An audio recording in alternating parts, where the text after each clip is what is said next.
There are days when life is hard and you want to yell at everyone around you. You know the kind of days I'm talking about.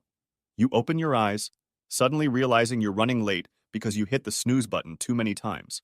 You rush out the door, and the rest of your day becomes an uphill struggle.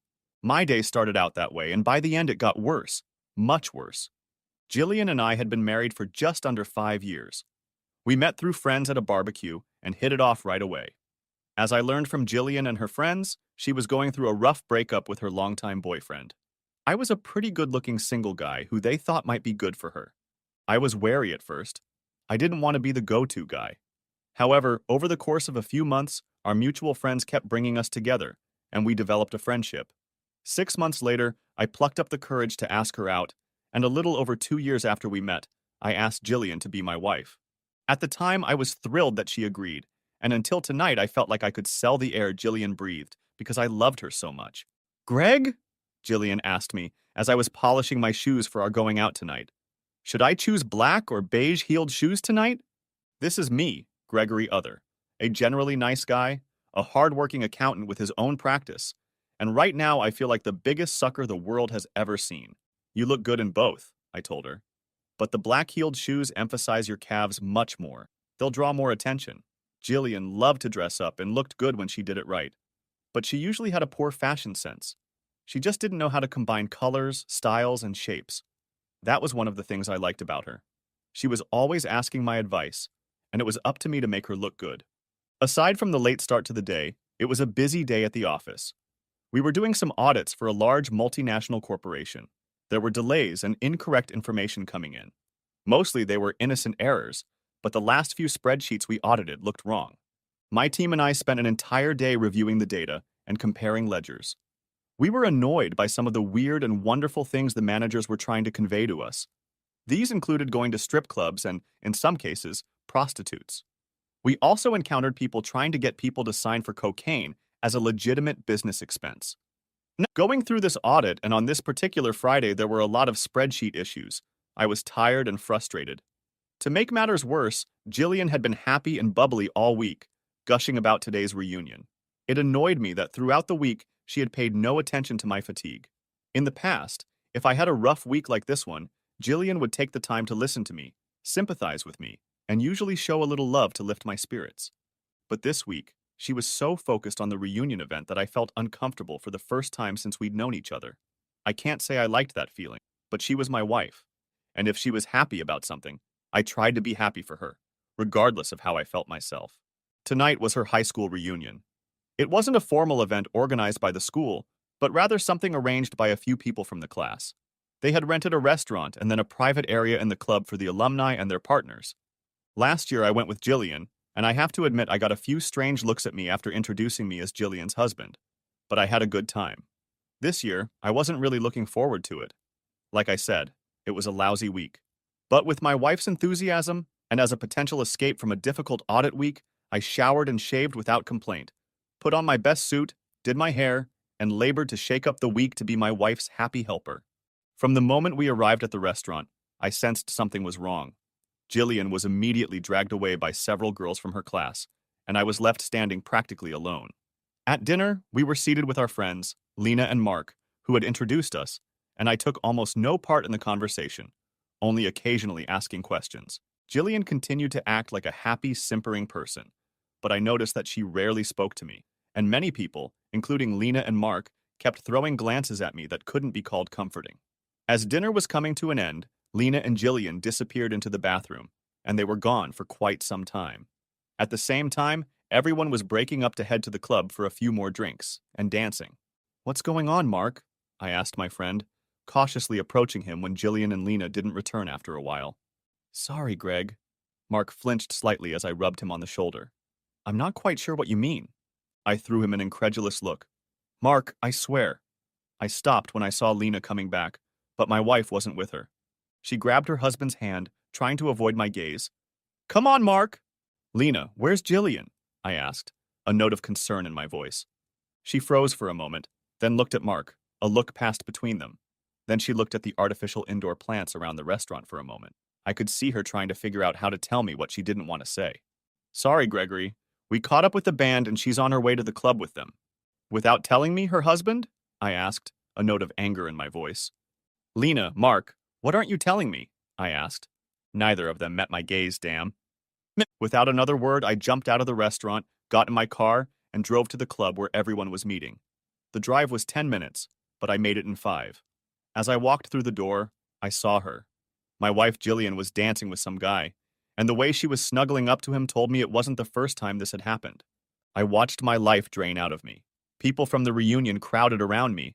No one said anything, but I could feel their pitying looks on me as I stood at the entrance to the club.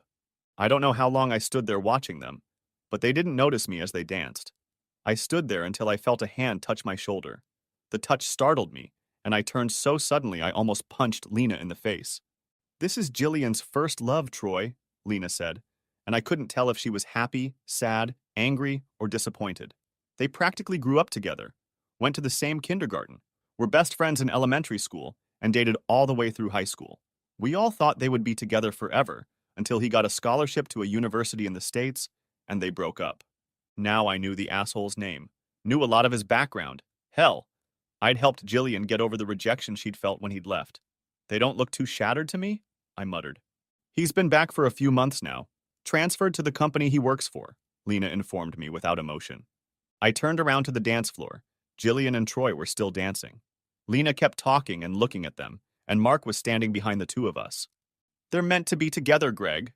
There was emotion in her voice for the first time, like she was a doctor informing me that I had terminal cancer.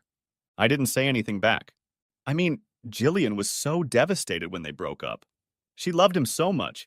We never thought she'd meet anyone else. But then you met, and everything came together.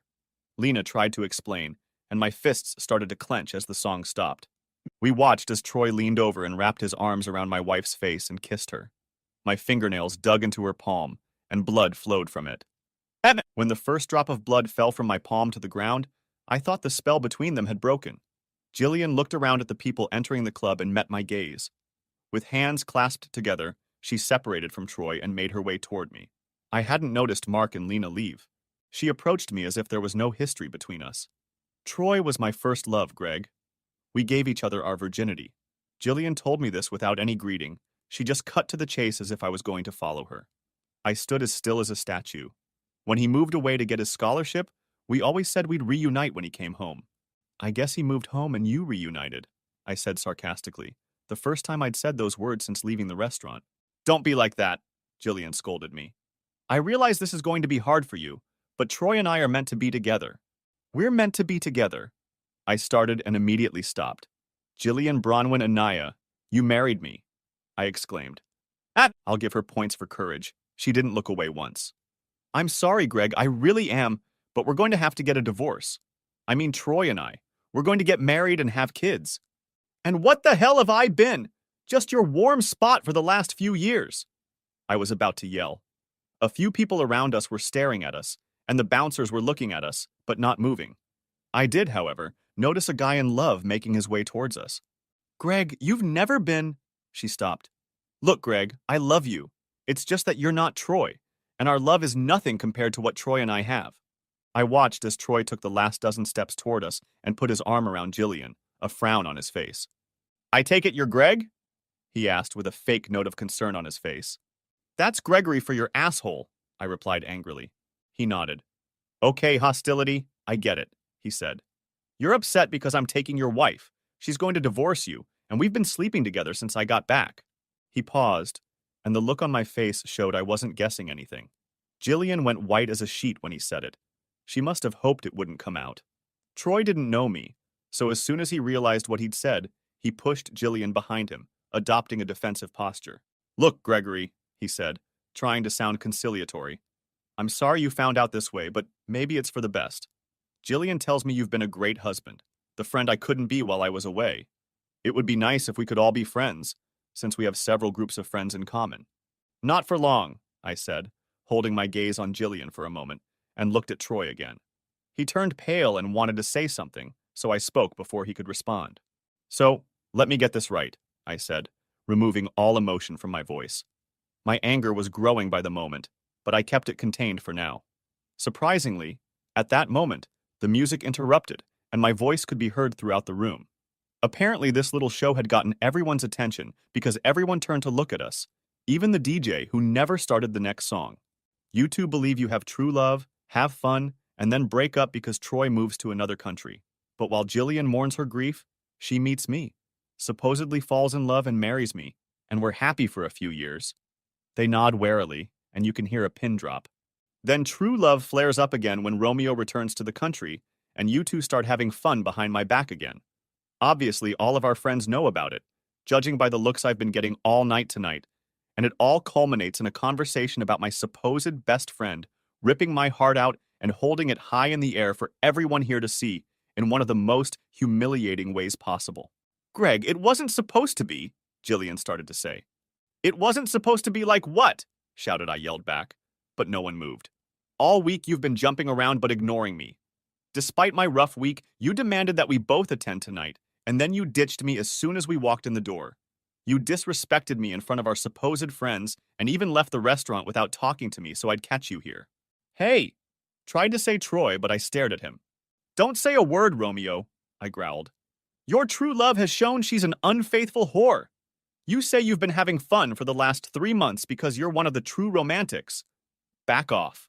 Look, Greg, Troy said, trying to get the conversation under control. I realize there's a lot of emotion around right now. But Jillian and I are meant to be together. We're sorry you got hurt and found out we slept together. But Jillian loves me, and we're going to get married. Naturally, you and she will have to divorce.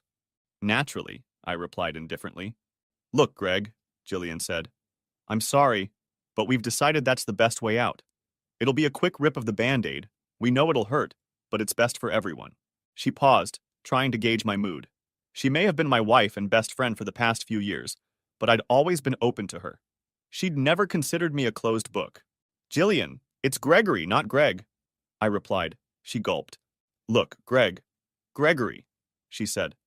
I know you're hurting right now, but it's for the best. We're still young. You'll find someone else. My eye twitched, and that small display of emotion made her pale even more. There was still no sound coming from the room. Troy must have noticed because he cleared his throat. Look, Gregory, I realize this isn't easy for you, but I think it's best for you to leave. Everyone here knows that Jillian and I are supposed to be together, and I unfortunately think you're going to be the third extra.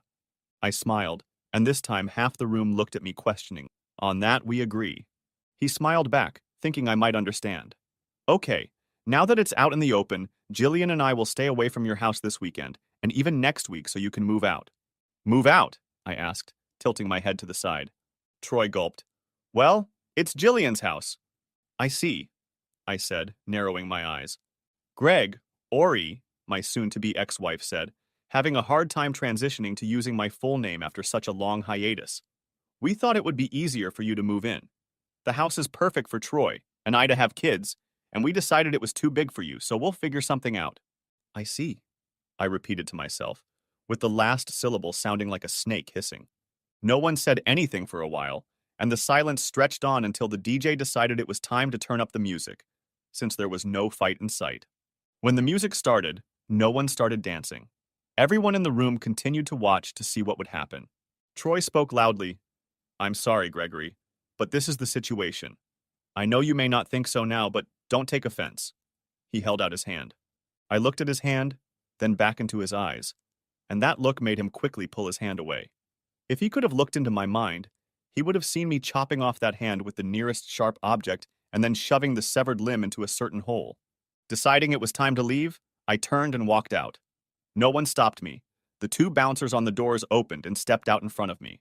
When the doors closed and the noise from inside died down, Are you okay? One of the guys asked. They too had witnessed what had happened. No, not really, but I think anyone who just got it in their hands. I blanched. You know, the other bouncer said, if you wanted to go back and give that asshole a couple punches, we could have waited a few minutes before pulling you out. For the first time all day, I laughed. Both bouncers smirked. While that's tempting, no, I don't need a night in the gatehouse. Both nodded. Still, the first bouncer said, look, I've seen some shit in my years of working in clubs, but this is one of the coldest, meanest ways to break up a marriage I've ever seen. Anyway, I'm sorry. I brushed off the sympathy with a wave of my hand. Don't worry about it.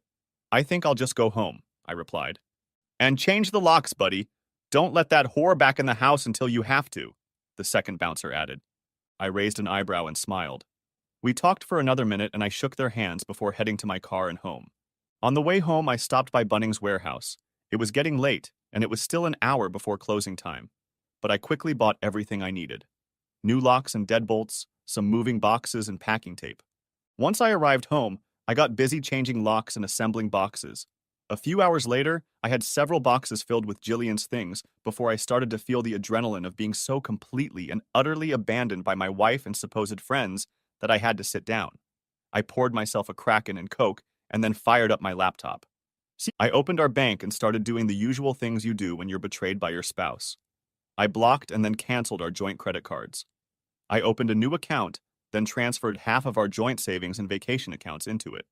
All of this would take a few days, but I had a few $100s in cash, so I could wait. As the sugar from the Coke and rum worked its way through my system, I perked up and opened our legal folder. It was full of legal documents, including the deeds to the house, the 2 investment properties we had bought, and the prenuptial agreement we had drawn up when we got married. Now I know what you're thinking. There's an adultery clause in it. No, that's where you're wrong. For the most part, the prenup protected my business assets. When we started dating and got married, I had just started my accounting business. However, after starting the business, I got a couple of good mentors who gave me wise counsel, and we formalized the business that supported my practice in my name only. And Jillian and I signed a prenuptial agreement that the other accounts, my business, and all other subsidiaries were not to be divided. Looking back now, I'm sure Jillian agreed so easily because she knew. One day she would likely betray me for her lover. But she didn't realize how much it would cost her. I fell into a restless sleep that night, but I managed to hold on for a few hours until I woke up and decided to head out for breakfast. I traveled around the area a bit and found a great Asian fusion-style establishment that mixed traditional Asian and Australian cuisine into delicious breakfast dishes that I enjoyed. While I ate and enjoyed a strong coffee, I drafted a letter to a friend at one of the law firms my company works with, outlining what was going on and preparing for the divorce proceedings. The call I received a half hour later was one of disbelief, but I laid out to Mike everything that had happened. He told me that he would be ready to file the papers on Monday morning and would refer me to someone in his firm who could help. Of course, he let me know he was sorry. I spent another hour in the cafe. I didn't really know what I was doing, other than surfing the web on my laptop and feeling a little sorry for myself. When I got home, Mark and Lena had already parked in the driveway and got out of their car when I parked on the curb. "Greg, started Lena. I raised my hand before she could continue and she stopped. "Gregory," I said. "Excuse me?" repeated Lena. "My name is Gregory. Only my friends can call me Greg," I said flatly. "Listen, buddy," Mark began, trying to sound conciliatory. "We're sorry about how last night went. It's not like—" I raised my hand again and he stopped, as did his wife. I looked at the tree on the other side of the road for a moment. It was a large tree that had had one of its limbs ripped off during the recent storm. The branch had collapsed onto the carport but hadn't hit the house. As I looked at it, I thought the analogy of a tree losing a branch fit what I was feeling just right. Losing Jillian made me feel like my arm had been cut off. When I looked back at Mark and Lena a moment later, tears were streaming down my face and anger burned white-hot in my eyes. "Don't you dare, Mark! Don't you dare make excuses!" I hissed. "You've known that slut has been cheating on me behind my back for months and you say nothing." "But Gregory, it's true," started to say Lena. "Love," I finished, interrupting her as I felt warm tears continue to flow down my face. "Spare me the sanctimonious nonsense, woman. Real love doesn't stab others in the back to get its way. Real love is compassionate. It cares about what happens to those around it, not abandoning them or humiliating them without warning and then wiping its feet on them in front of the whole crowd. I thought what Jillian and I had was true love. I never doubted her. I worshipped the ground she walked on, and I loved her so much I would have given her everything." "I know," Lena said, and tears came to her eyes. "But Jillian and Troy—" "Stop!" I shouted, my rage boiling over in that single word. My tears suddenly disappeared. "Stop," I said more quietly. "Lena, I don't want to hear another word about Jillian and Troy. I don't want to hear another word about their love and the fact that they're meant to be together. I just wasted the last few years of my life lying. 7 goddamn years of Lena. Years of having me by her side when she was struggling with identity issues, when she felt like Troy had abandoned her. Years of encouraging her to grow beyond her limits. Years of severe period pains every month and years of family planning. And let's not forget the years of talking about growing old together. I wasted years because I was only plan B. But tell me why, friend, I said, putting emphasis on the word. Why can this jerk come back and dump her while I spent years investing in a man I loved unconditionally? They looked at me like I was a child who didn't understand anything. I continued, and the pain and anguish burst out. He gets all my labors. He gets the woman I created when he abandoned her. He gets all her friends who betrayed me before she had true love. At least they had the decency to look ashamed at that last statement. Well, screw it, I exclaimed. Now she's going to get what she deserves, and you were both part of it, so get the back off my property. Greg, said Mark. I glared. Look, I get it. None of us thought this would happen. We honestly thought Jillian and you would be happy forever. We thought you'd have kids.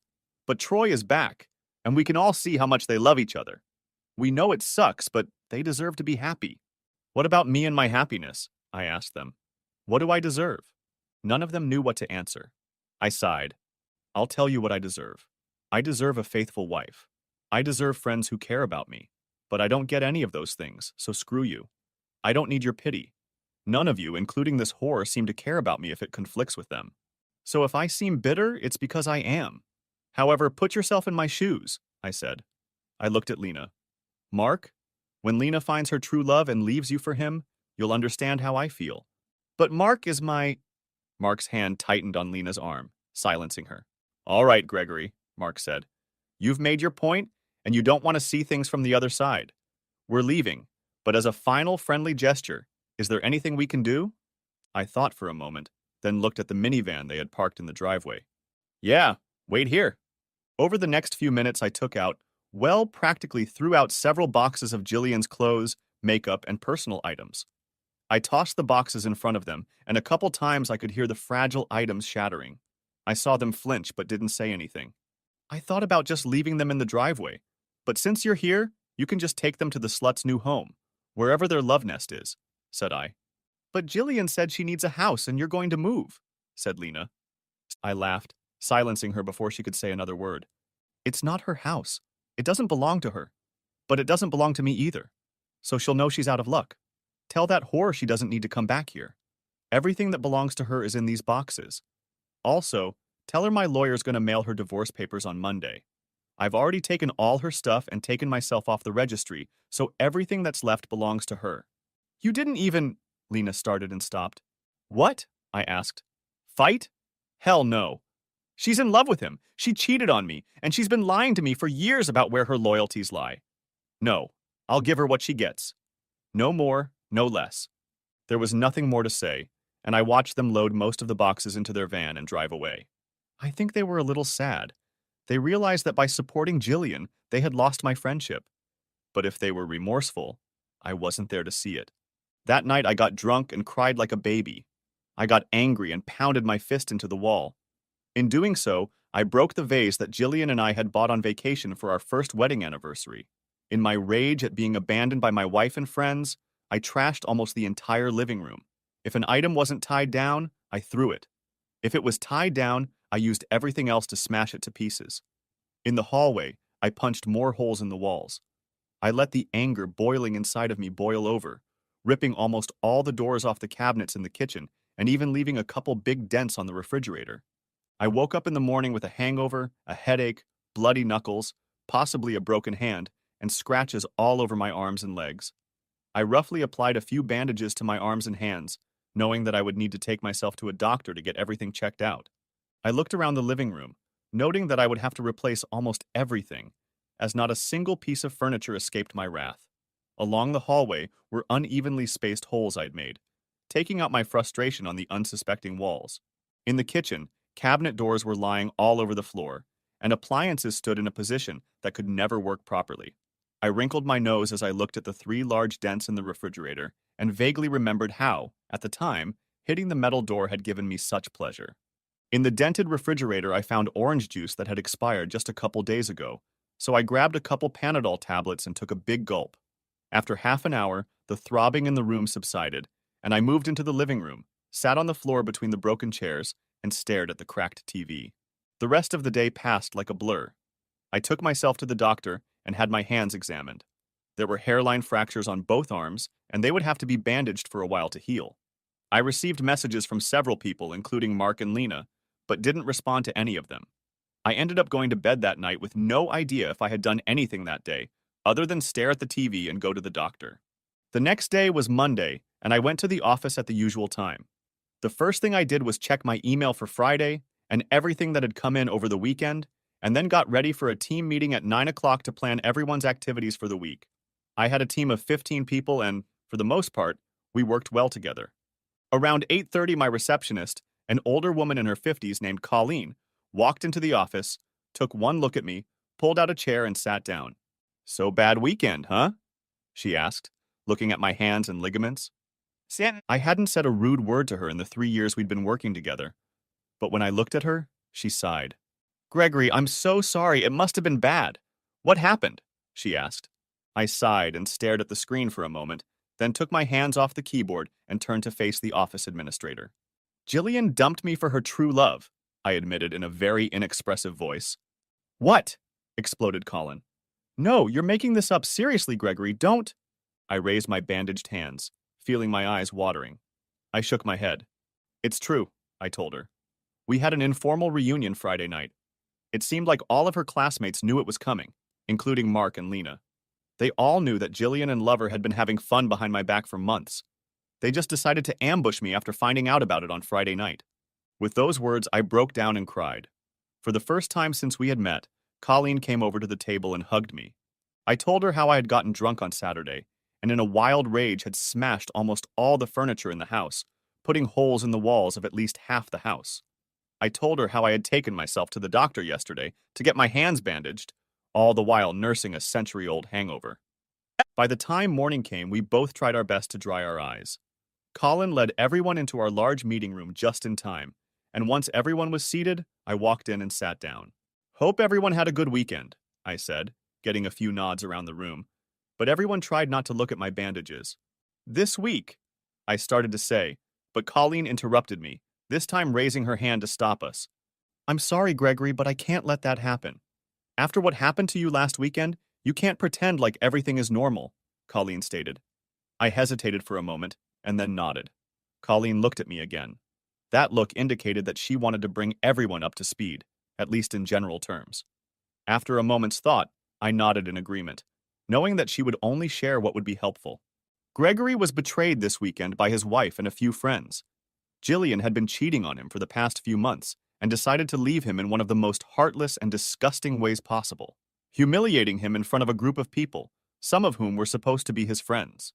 Colleen paused for a moment to let him comprehend what she'd said, then focused on the one man who sat, almost hidden, at the other end of the table. "Isn't that right, James?" asked Colin. James Colson was one of our tax inspectors. He was also one of Jillian's classmates.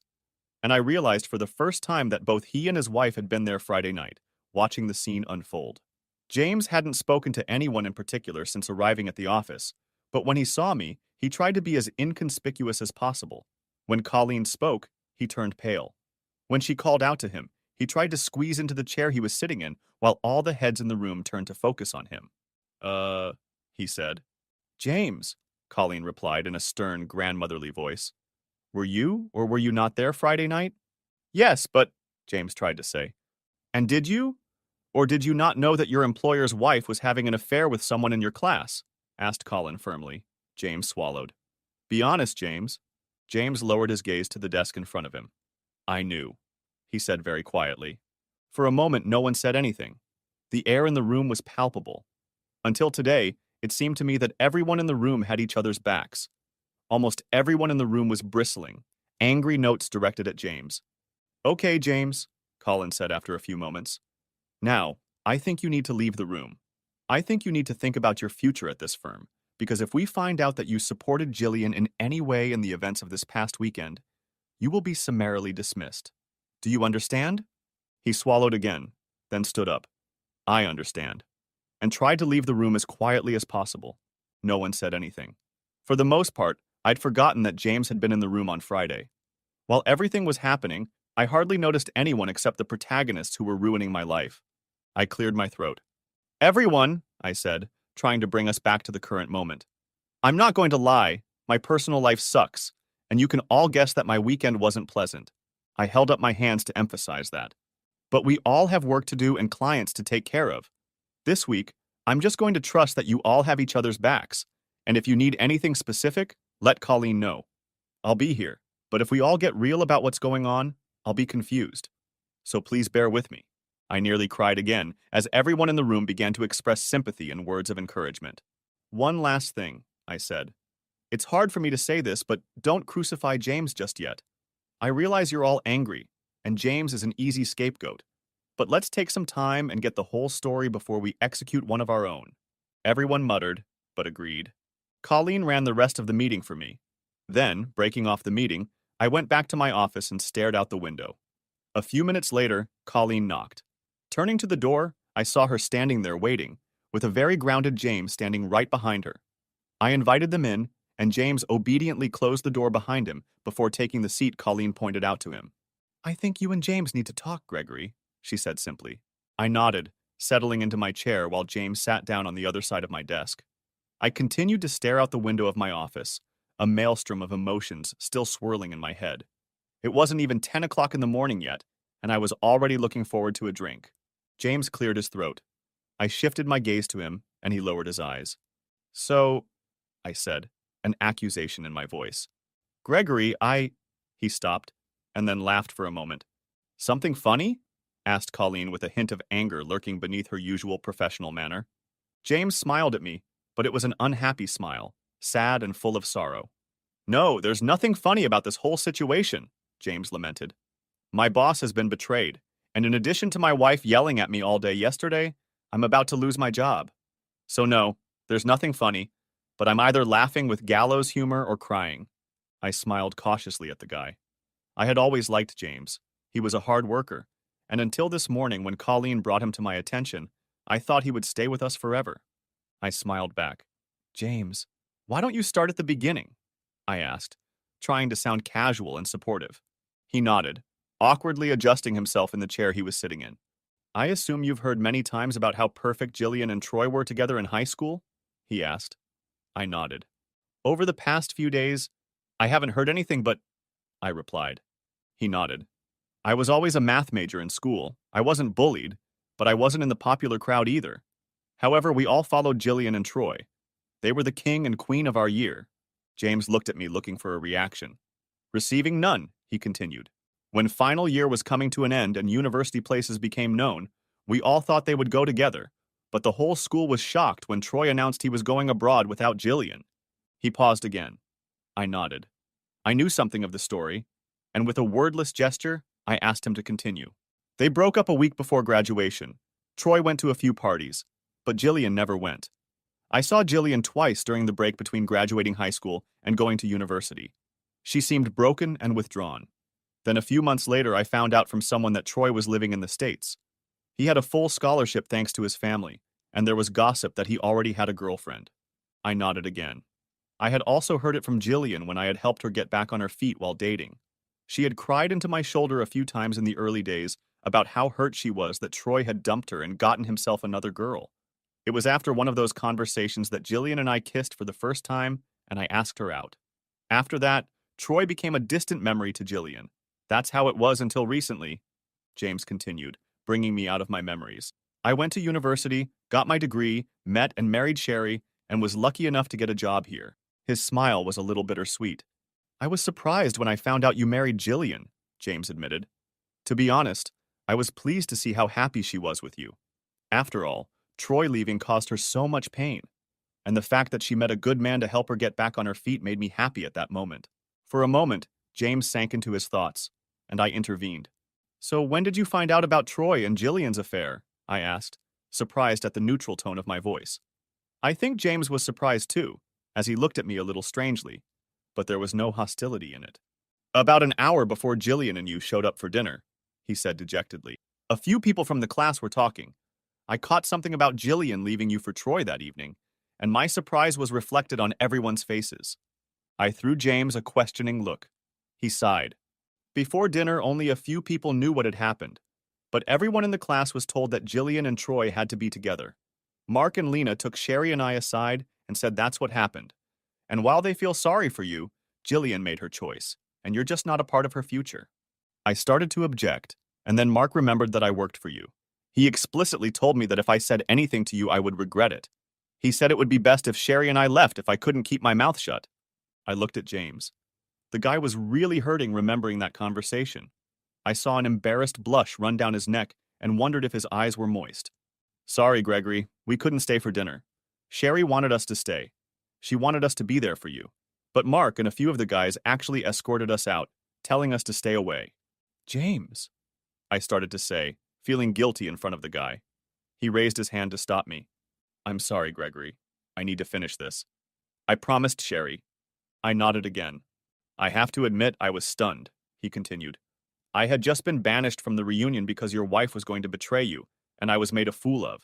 Sherry and I didn't know what to do, so we went straight to the club. Once again, we both agreed that we wanted to be there for you. What happened? I asked, tilting my head to the side. I didn't see you there? We were there. By the time you got there, though, we were already standing in the back. A few guys kept us from getting through to you until Jillian told you. When you left, they let us go after a few minutes. Sherry and I ran after you, but by the time we got to the exit, you were gone. We probably stood in front of the club for about a half hour, stunned but not sure what to do. Eventually, Sherry convinced me that we should go back inside and see what was going on. James paused, looking at me and trying to figure out how much more to tell. I nodded my head at him again and he gulped. When Sherry and I got back to the house, we were persona non grata to a little over half the class. The other half were disgusted, and when it got to them that I was working for you, they kind of surrounded us and wouldn't let anyone near us for the rest of the evening.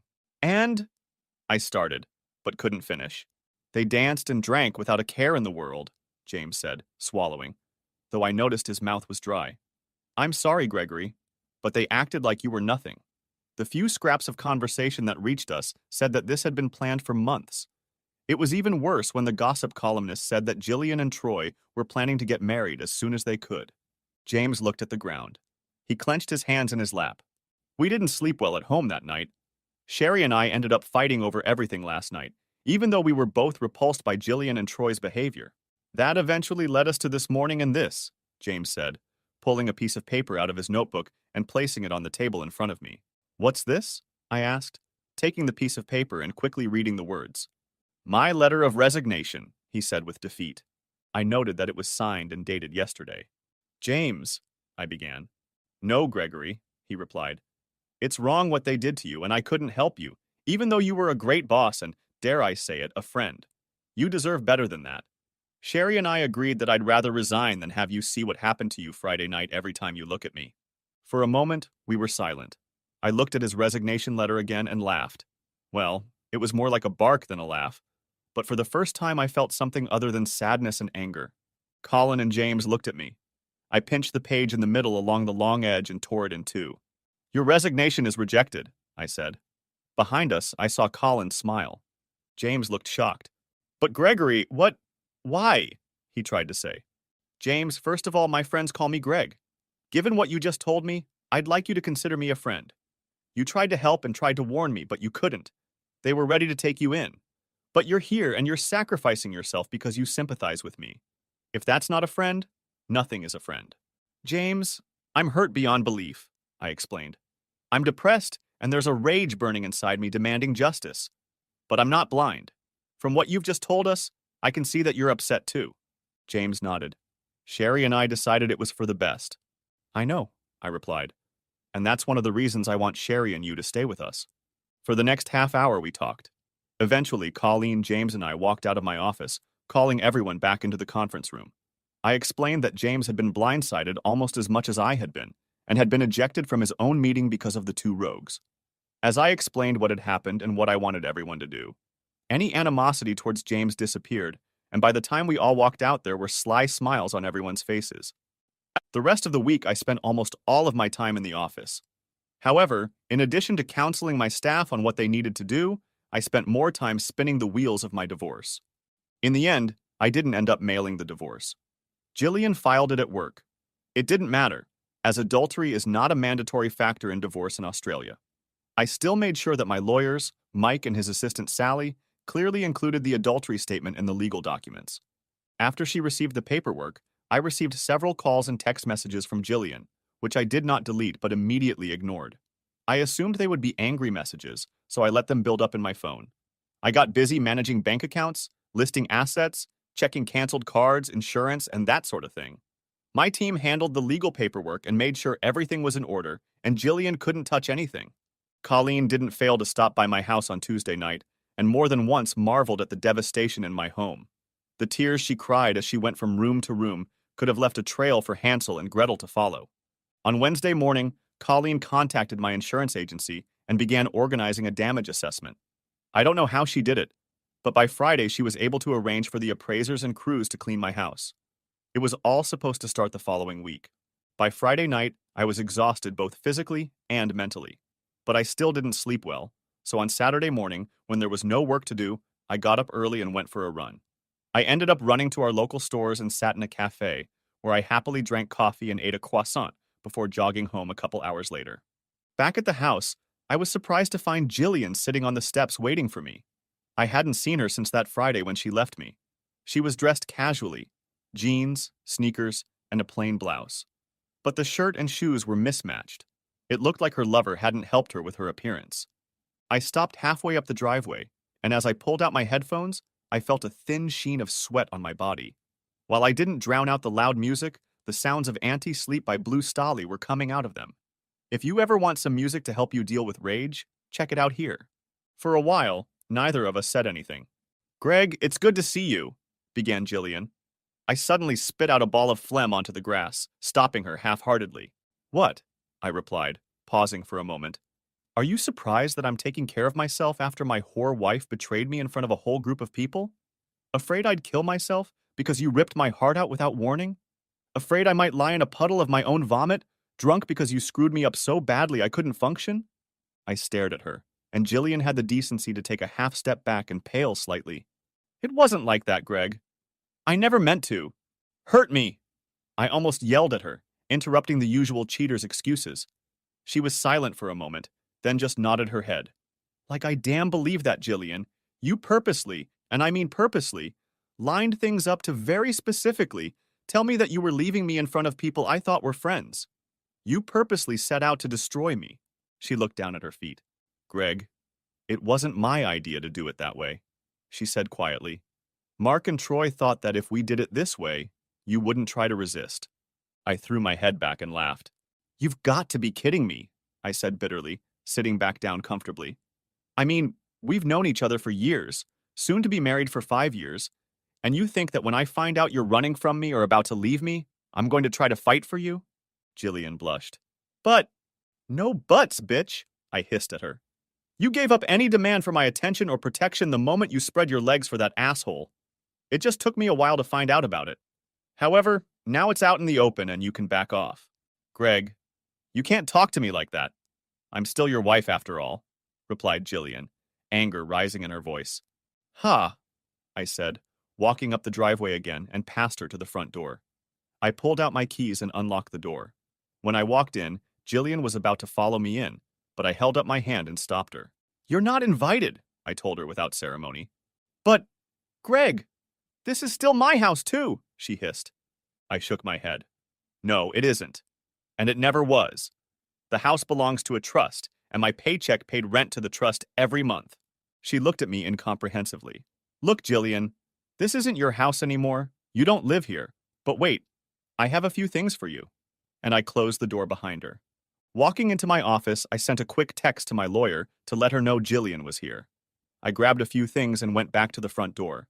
Jillian was still standing there. "Greg, she began.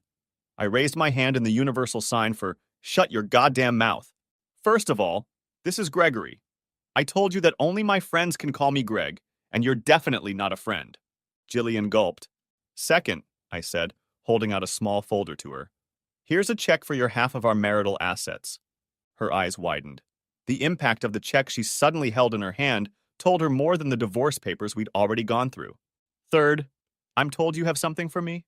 She looked unsure for a moment, then opened her purse, pulled out a manila envelope and held it out to me. "I'm sorry, Greg. I mean Gregory." "You will be," I said cryptically. I opened the envelope as she stood beside me and flipped through the first few pages. I snorted and looked up at her. Jillian blushed as she realized I was reading that in return for my divorce filing, she wanted 75% of our savings and 50% of my business. I flipped back a page and came across the next document, a restraining order that would go into effect on Monday and prohibit me from leaving the house or being within 100 meters of Jillian or Troy. Really? I asked, raising my eyebrows. She couldn't look me in the eye at that moment. She knew everyone had gone too far. To be honest, Jillian had always gone with the flow. Now she was going to be in a lot more pain than she could have ever imagined. I pulled out my phone and called my divorce attorney. I stood and looked at Jillian, who was scrambling to the ground with her feet. Sally, Mike's assistant and my now divorce attorney, picked up the phone on the second ring. Hi, Sally. I have Jillian standing in front of me, in front of my house, and in addition to demanding that I respond to the divorce petition, she's charging me with a restraining order that, in addition to telling me to stay away from her and that asshole, includes my house, which she no longer lives in. Listening to Sally swear like a sailor, I watched Jillian turn several shades of red as she clearly heard the swearing on the other end of the line. Sally would sort it out and tell me what to do. So, I said, turning to Jillian as I hung up the phone, how does it feel to be one of the most disgusting human beings on the planet, Jillian? She was silent for a moment. It's not like that, Greg. Ori, Jillian replied quietly. I convinced Troy that we should give you until Monday to move out so we can move in. I laughed. You can't move out. It's not your house, said I, confirming the fact. But you can't be here, she replied somewhat irritably, like a 5-year-old who didn't get her way. I shrugged my shoulders. Perhaps, and believe me, that nasty trick won't go amiss. But just because I can't be here doesn't mean you and that bastard can be. I think it's time for you to leave Jillian. I'd wish you well, but that would be a lie. Do you hate me that much? She asked, looking at my bandaged hands but not asking the question. Do you seriously have the nerve to ask me that after you did what you did, and now you're handing me this paperwork? I answered her like she was the dumbest person on the planet. At this point, I wasn't sure if she was out of the contest. She waited without saying anything. Jillian, you were my everything. You were my best friend. There was no one in this world I trusted more than you. And then in one fell swoop, you ripped it all away from me and treated me no better than the gum you scrape off your shoe. In my eyes, you've become a damn piece of shit. So tell me, oh wisest, at what point, in doing this to me and snatching my life from me, did you think my love wouldn't turn into instant anger and hatred for you?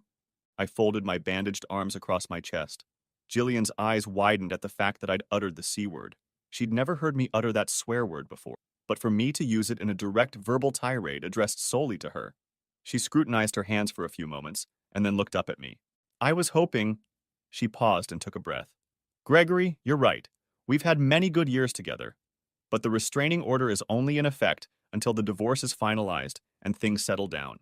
Mark, Lena, myself, and even Troy hope that someday we can be friends when things settle down. I roared and exploded. Friends! She jerked back as my damaged hands dropped the envelope and moved expressively. You've got to be kidding me. Friends! I hissed. If any of you were on fire, I'd drink a gallon of gasoline to piss on you and make sure you burn to a crisp. Freaking friends! You're a delusional bitch, I exclaimed again, noticing movement behind her. Mark and Lena were coming up the road quickly, and I saw the asshole himself standing on the side of the road. It looked like they had gotten out of a big truck on the other side of the street when I blew up on Jillian. Oh, look! There's our friends! I hissed, looking at them. Greg! Mark said, coming up behind Jillian. Calm down, buddy. You don't need to... Back off, asshole, I answered him. We're not buddies or friends or even damn friendly partners anymore. Your betrayal is almost as bad as that whore's betrayal, so don't think you have anything to say that's going to help here. I glared at the couple who'd set Jillian and I up and then actually participated in our destruction. You both have blood on your hands, and you're just as guilty as that whore and that asshole over there. I gestured at the asshole who had stolen my wife, but who didn't even have the guts to walk up to the entryway and defend her. Greg, said Lena, trying to speak firmly. My gaze and fury turned to her. Don't you dare, Lena. You have no moral fiber whatsoever. You actively helped my wife cheat on me, both of you, I said, gesturing to Lena and Mark. You both helped set up that scene at the club to cause me maximum humiliation. They stopped and stood up. I saw Lena start to open her mouth, but I interrupted her. And don't you dare give me any bullshit about true love. You already tried that last time. Don't forget that you both introduced me to that slut, and pushed me to date and marry her. And then you both betrayed me so easily without a second thought. If you think that's what love is, then burn this damn world to ashes, because there's no hope for society if either of you are an example." They looked at me, surprised by the drool flying off my face. I stopped, and then a light bulb came on. "Lena, tell me, will you forgive Mark after he comes home smelling of perfume after spending all night at a strip club?" I smiled, my tone losing its anger and taking on a condescending tone. Lena stopped, eyes wide, and then looked at Mark. "Baby, that's not true," tried Mark to say. I laughed and they all looked at me. "No, it's not true.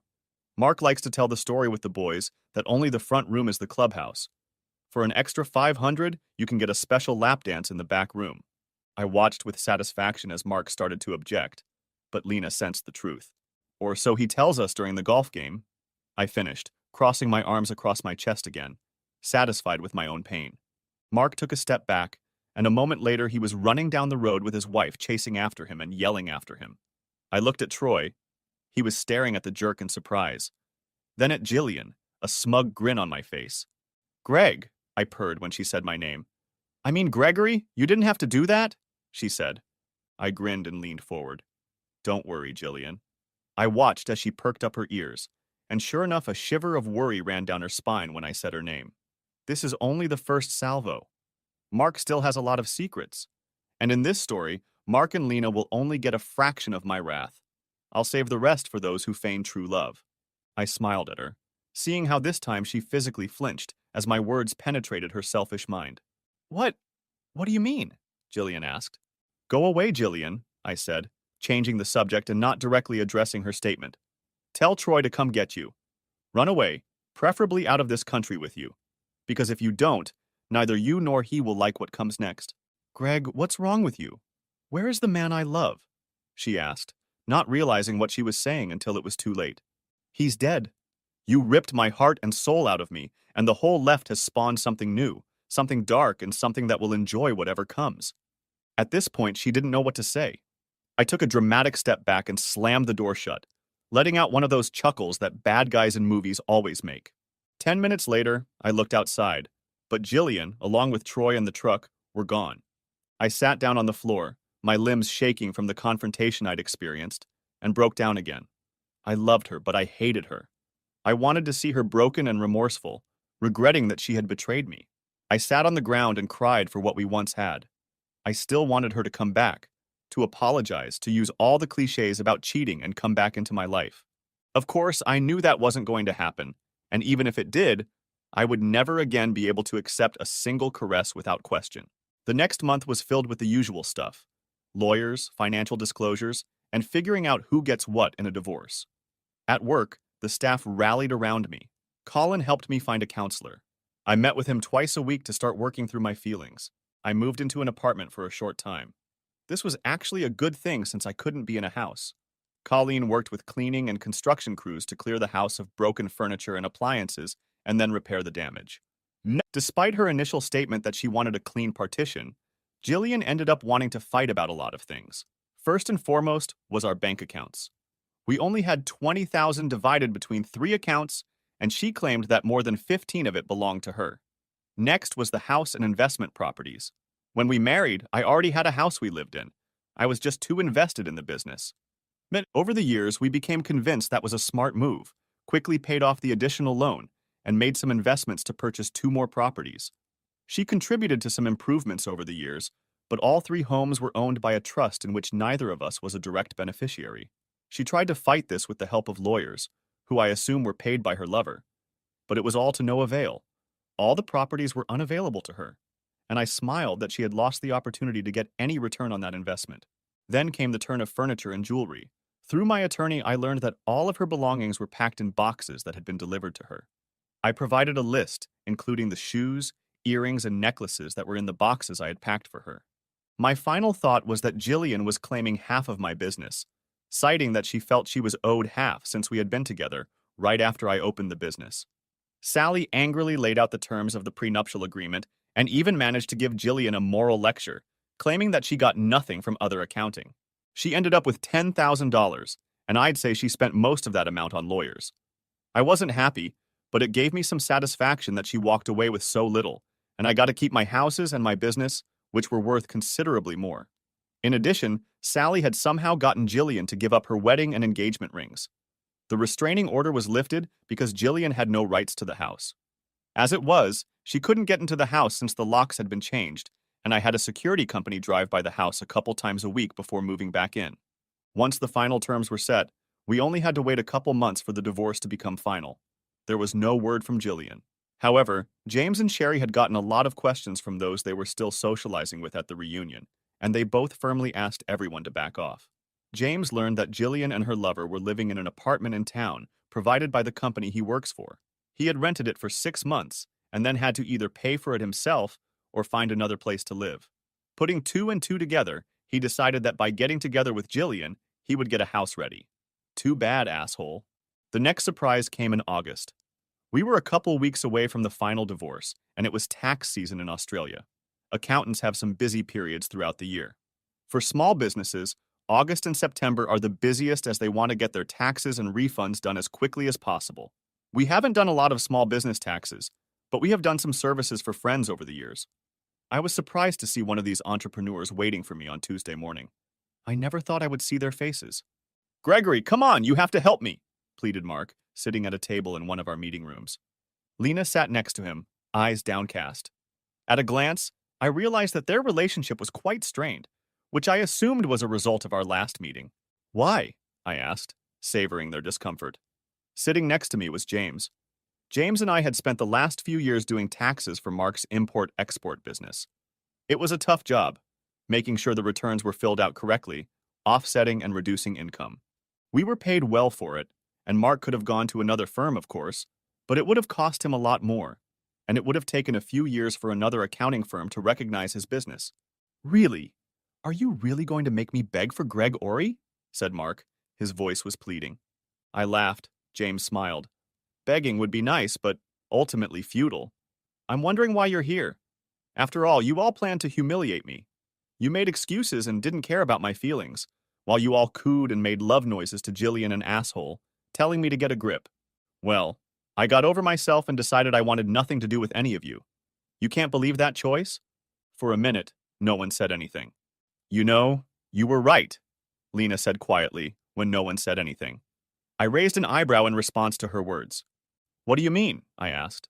Lena looked at Mark for a moment. A shadow passed across her face. I was surprised at the anger, but then it passed, replaced by sadness. Mark lowered his gaze to his hands, saying nothing. About the strip club, the back room, you were right, she said sadly. A look of surprise must have been reflected on my face. When Mark bragged about it, I thought he was just exaggerating the story, being a storyteller. When I told Lena about what Mark had said, I did it to hurt them. I didn't think it was real. Wow, really? So Mark was telling the truth? I asked my former friend a little incredulously. He looked up at me for a moment, then lowered his head and nodded. I looked at Lena, raising an eyebrow. You were right, Gregory, and not just about Mark's behavior, she said to James and me, while Mark continued to lower his head. You were right about everything. We were so caught up in the romance that Troy and Jillian were putting us through that we didn't even think about you. I was about to reply, but Lena shook her head. For the first time, I held my tongue. The day you told us about Mark, for a few seconds I thought you were just trying to upset us. But then I saw the look in his eyes and realized you were telling the truth. But you didn't know it was true, did you? Asked Lena. I shook my head and snorted. Gee.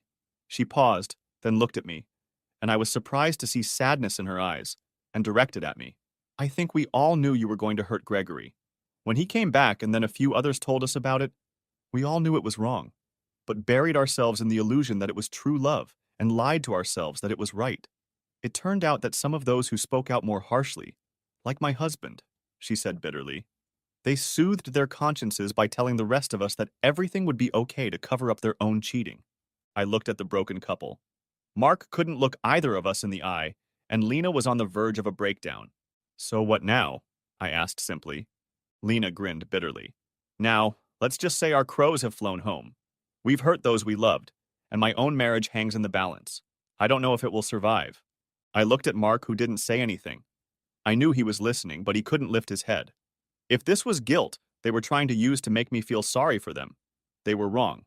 I can't say I'm not pleased to hear that you're both suffering, I said softly. However, the fact remains that as the managing partner of other accounting, I have made the decision, based on the activity over the past few months, that it is not in the best interest of this business to continue to take care of your company. I saw Mark's shoulders slump. However, I said, Mark looked at me with something resembling hope. I am not without mercy. Although you don't deserve it, I can recommend 3 firms that will willingly take on your account. James has a list of their credentials. James held out a sheet of paper across the table. If you're interested, just let James know, and we can send any of them your financial statements from previous years. The sudden hope in Mark's eyes was replaced by a dumbfounded look. That's it? Asked Mark. A recommendation! Are you really done with us? Yes, I replied, shrugging my shoulders. You chose to ruin my marriage by supporting Jillian and that asshole, shamelessly using terms like true love and should be together. You even smiled, laughed, and joked while doing it. That's cause and effect, cause and effect. With those words, I got up and left the room without saying goodbye. A little later, James came in and informed me that they had chosen someone, and he would relay the details in a couple days when Mark and Lena had signed the necessary forms. Over the next month, the same scene repeated itself 3 more times with 3 more clients, Jillian's classmates, who supported her in her infidelity and realized that I would no longer do business with them. Amazingly, although I lost 4 clients, I gained 6 more. Other people in the class who in no way supported what had happened and wanted to make me feel good by bringing me on board. Not that other accounting needed the work, but I didn't turn it down. August turned into September, and the final decision to divorce came. By this time, I had moved back into the renovated house. My hands were fully healed and no longer itched. I could admit to myself that I missed looking like a boxer, but I didn't miss the itch from the bandages. The day I got the paperwork, I got a call from Jillian that I didn't call back, and I got a text message that I did read. It read, "Goodbye, Gregory. I'm sorry." I wasn't sure how I felt. Did she feel remorse for what she had done? In the months since the incident at the club, the pain of the betrayal had subsided a bit. Of course, I was still angry and upset, but I had a logical mindset, and if Jillian could so easily have an affair and leave me, then she wasn't the one for me. That weekend, Colleen and a few team members from work got together and uninvited came over to my place for a family barbecue. I was surprised, to say the least, but I hugged probably over 24 people over the course of Saturday afternoon, and only met a third of everyone there. All afternoon, I was never alone. There was always someone there, be it Colleen, James, Sherry, or any of a dozen of my staff. At one point, I was sitting with a drink in one hand as James manned the barbecue. Sherry sat with me, and I was just about crying watching a group of small kids playing a game of touch footy in my backyard. I knew now that Jillian and I weren't going to have the children we had talked about for the past few years, and watching them hurt me deeply. I felt soft lips on my cheek and looked at Sherry in surprise as she sat down next to me again. She took my hand and touched my cheek. I understand, Greg, but life will happen again, you'll see. Don't shut yourself off. You'll have the support of many people you know and strangers this afternoon. Friends, co-workers, family, and everyone here knows we are here to support you. What they did to you was unfair. They hurt both James and me, but it only echoes, so we need you to know that we're here for you. Sherry hugged me for a few minutes as I knew I was crying. A moment later, I felt a hand on my shoulder, and James was there too, a look of compassion on his face. This was followed by another hug from Colleen and a few other staff members. A few times I felt stares or soft touches on me, letting me know I was supported. However, I was pretty much a wreck for most of the day.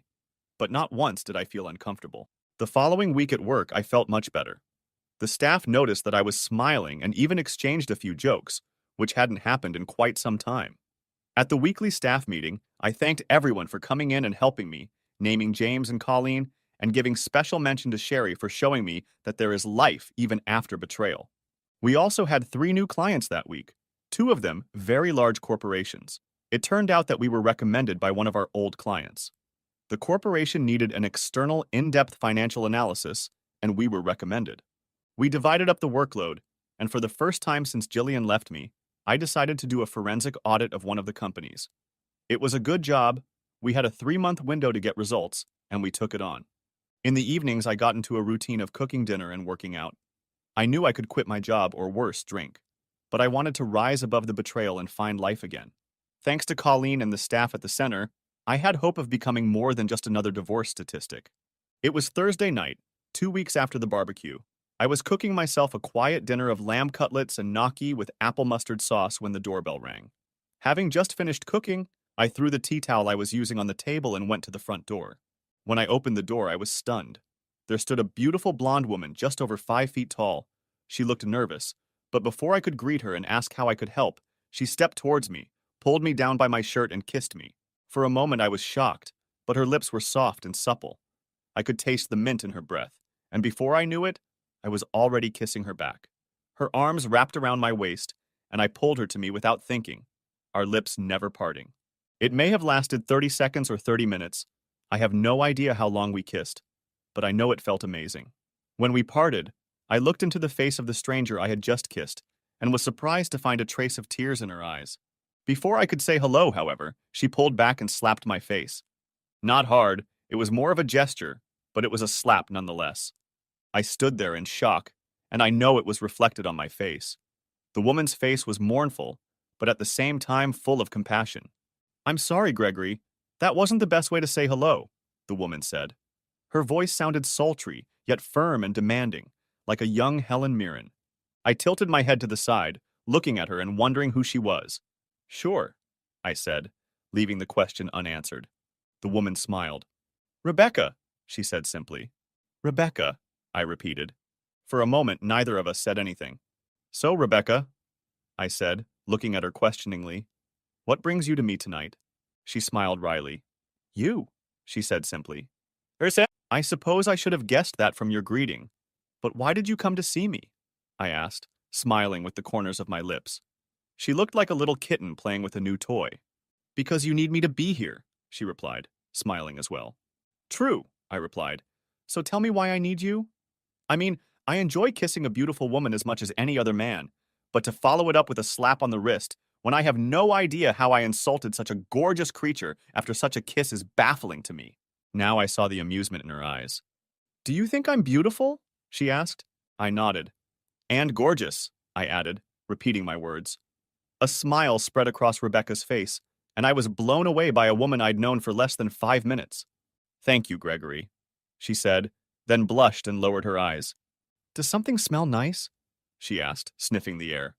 I sighed contentedly and opened the door, inviting the strange woman who had apparently come for me into the house. I was sure she was harmless, and I was curious as to what she wanted. We talked for a bit about nothing while I escorted her into the kitchen, pulled out a glass, looked at her, and then poured her a nice Shiraz that I had recently been drinking. Setting the glass in front of her, I watched as she raised a neatly manicured eyebrow, went back into the kitchen, and finished cooking dinner. Luckily, I was making leftovers for lunch the next day at the office, so I quickly grabbed a second plate and prepared the food for Rebecca. She watched me cook, holding her wine but not sipping it. I placed a plate in front of her, one on the seat next to her, and returned with the cutlery and my own glass of wine, but only after I dimmed the kitchen lights. Rebecca giggled as the light in the room diminished. "Our first date? And you ordered for me?" she asked casually. "Well, a woman likes a man who knows what he wants," I replied. Rebecca threw her head back and laughed. Then she looked me in the eye and raised her glass. "To Gregory, friend, showing that even wounded he still knows how to treat a lady," she said as she raised a toast to me. We clinked glasses and sipped our wine with a smile. I let Rebecca taste the dish first, and as she cut off a decent piece of meat and dipped it in the sauce, I saw her eyes widen. "Gregory, this is amazing, thank you." I nodded and did the same. It was delicious. I got the sweet and sour flavor of the sauce just right, and it seemed similar to Rebecca's taste. "So, Rebecca, no more games, please. Who are you and what's going on here?" I asked. She took another bite and another sip of wine before getting nervous. "First of all, thank you, Gregory. You could have handled what I did there differently, but you did it with absolute grace. I stood at your door for almost 20 minutes before I knocked." I nodded, sipping my wine. "As for who I am, we've met a couple times before. I'm Colleen's niece." She thought for a moment, and a light bulb went off in my head. "Ah, Rebecca, yes, I'm sorry, but you look very different than the last time we met," I replied. She smiled. There was sadness in her eyes, but it was old pain. I had indeed met Rebecca before, but she looked very different. At the time, she was in a goth phase, going after some boy who Colleen had told me was no good. When we first met, she had dyed her hair black, had several piercings in her nose and ears. She was wearing a ton of pale makeup and clothes and boots that would make any goth proud. I was coming out of a period of self-destruction, she told me, but she was also smiling. It was about a month after I broke up with my boyfriend. I hadn't realized who I was yet, and I was just lost. Aunt Colleen brought me to the office after talking to my mom to try and get a change of scenery. I nodded, taking another sip of wine, remembering the meeting as she described it. She'd come into the office about 5 times in a month, each time dressed in all black. As I recall, her now beautiful blonde hair was dyed black. She had black lipstick and eyeliner and piercings in several places on her face that were no longer there. He cheated on me with 3 people, 2 girls and a guy, she told me straight, bringing me out of my memories. I almost snorted from the wine I'd drunk. What? Said I incredulously. Yes, she said, looking into the wine and recalling the memories. We were at a club, and we went back to another guy's place. I went to the bathroom, and when I came back, I saw this. She threw me a brief glance and then returned her eyes to her wine glass. I was scared. I was and still am a single woman, she said, her eyes briefly finding mine. Me too, I said. I saw her relax a little. Anyway, Rebecca continued, I screamed and ran out of the house, practically ran home to Mom and Dad and cried for 3 days straight. After a week, Mom talked me into going for a walk with Aunt Colleen, and that's when she brought me to the office and I met you. I smiled. I remember when we met, she said, smiling tokenistically. Aunt Colleen introduced us and you shook my hand. You didn't look at me like I was a pathetic goth girl who had just been betrayed. You didn't lower your eyes at the way I was dressed or the rings on my face. Do you remember what you asked me? I nodded. I asked you what kind of coffee you wanted. Rebecca smiled. Yes. Mocha with a double shot of chocolate, we said at the same time. We both laughed. You remember, Rebecca smiled. I nodded and took another sip of wine. She lost the smile. The slap was because I was here at the barbecue that day and you didn't notice me, she told me, looking straight into my eyes. I'm sorry, Rebecca. It's been a rough day. I swallowed before answering. She gave me a token smile. It's okay, Gregory. I didn't mean for it to be a serious slap in the face. I know your head was elsewhere. I just mentally kissed you and then slapped you since you didn't notice me that day. I even managed to hug you that day and tell you everything was going to be okay. But I guess that's what everyone else was doing and you don't remember much of that day. I looked at her. I had an image of slender arms in front of me and a pair of dark blue jeans with a red blouse telling me everything was going to be okay. Do you remember? She asked, guessing my thoughts. Sort of, I admitted. Red top, blue jeans? Rebecca smiled and nodded. I was talking to Aunt Colleen the other day and asked about you. Rebecca blushed slightly. She's known for a long time that I have a bit of a crush on you, and I think she saw me hug you at the barbecue. So she encouraged me to reach out and come over and talk to you. I chuckled slightly. Did you know you were coming to kiss me? No, Rebecca blushed. Honestly, I didn't know if I could go through with it, but when you opened the door, I just ignored every impulse to run away and went for it. I smiled and took her hand. I'm glad you did. Honestly, it was the best thing that's happened to me in months. Rebecca smiled, and we spent the next 3 hours talking. She helped me clean up dinner, and then we continued our conversation over a small glass of port as we moved into my living room. I learned that she is 28, a little under 4 years younger than me, and just graduated from a finance university. She likes a wide variety of music, though she hates death metal after she stopped being a goth. Rebecca took a job as a junior accountant at a manufacturing firm, working in the accounts receivable department, and mostly enjoyed her work. She was close to her family. Her mom and dad had been married for 30 years, and she said she hoped they would live another 30. She had a younger sister who lived in New Zealand, but they only communicated once a month. Rebecca loved going to the beach, but she had sensitive skin, so she tried to stay out of the water. She had only had 2 boyfriends, including a goth who had betrayed her and was upset that she had given him her virginity. We spent that evening talking about ourselves. She learned that I had become estranged from my mother after family strife caused by my father's sudden death. I had a younger sister, but we didn't socialize with her as she was the cause of the family rift, taking Jillian's comment out of context. It was close to 1 o'clock in the morning when she left. I think we were both tempted to keep her, but she decided to tell me that we should get to know each other better first. Climbing into bed, I fell asleep with a smile on my face, for the first time since my life had fallen apart. Rebecca had bypassed months of trying to overcome my defenses and pain with her crazy actions. That kiss caught me off guard and showed me that someone could care about me in a romantic way, and that I was open to it. The next morning, the smile on my face was undeniable, and everyone noticed it. By lunchtime, Colleen had me cornered. Okay, spill it out, Greg. Who is she? Asked Colleen. I sensed hope in her facial expression. Rebecca came over last night, I told her. The joyous shriek that Colleen let out was heard throughout the office. My office administrator jumped a couple times, clasping her hands to her chest and letting out a megawatt smile. Colleen then took me into the kitchen and made me tell her everything. She laughed when I told her about the kiss and the slap. Then she happily swayed as I told her about dinner and talking until 1 o'clock in the morning. Greg, I'm so happy for you, even if nothing comes out of this. Seeing you pull out from under what Jillian and that asshole did to you is worth it. She then looked at me with a cheeky grin on her face. But you and Becca, I think there's something between you two. I've been thinking about it for a while. We talked for a few more minutes, and Colleen asked if I was going to see Rebecca again. I told her that we had been texting all day and were going to have dinner Friday night in town. She was immensely happy the rest of the day, and that was passed on to everyone else. Friday night came and I went to pick up Rebecca. I asked her to dress up a bit, as I wanted our first official date to be one that we would step up and make memorable. She didn't disappoint. I knocked on her apartment door and my breath caught again. Rebecca looked amazing. Wow, I'm batting for the ages so far, she laughed. Every time we meet, you can't even say hello. Hello, beautiful, I said. Menon, Rebecca said, closing her eyes. I laughed. She opened her eyes and smiled. We walked hand in hand to my car, and when I opened the door, Rebecca stopped and stared at me. Is this your car? She asked. Yeah, I said. Rebecca's jaw dropped. Yes, I'm a Mustang enthusiast. But not just any Mustang.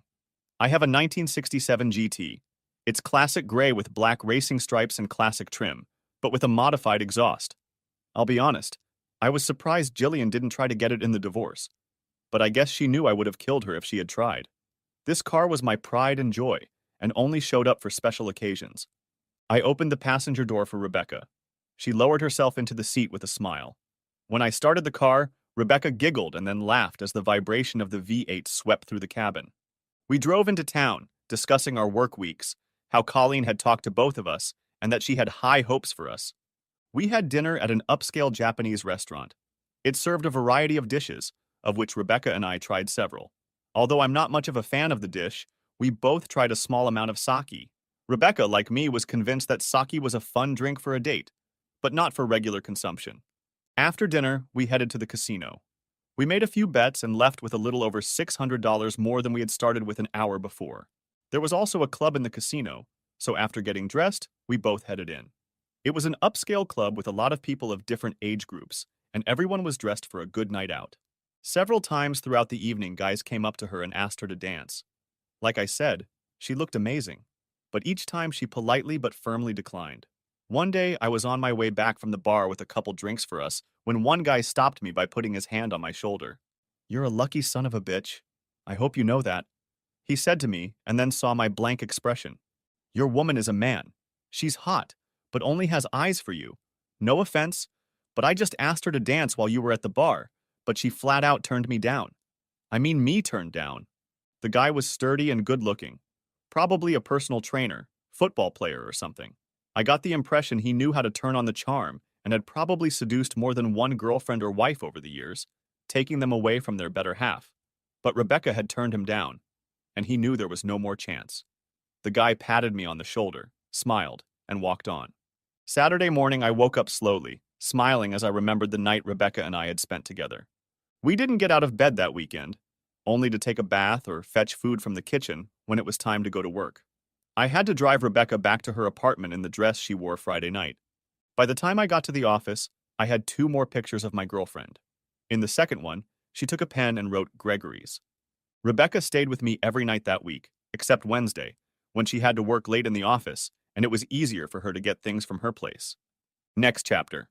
Hey, Greg, James said one Tuesday after going out for coffee. Do you have a few minutes?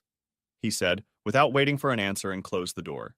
Sure, I said in response, raising an eyebrow and gesturing for him to close the door. I sensed that he wanted to talk about something serious, and I guessed from the look on his face that it had to do with Jillian. So you and Rebecca are doing well? He asked. Yeah, I grinned. It's only been a few months, but I feel like we've been together for 6. I realize Sherry and I have been together for just under 5 years, but it feels like it's been 10. James looked at me worriedly for a moment.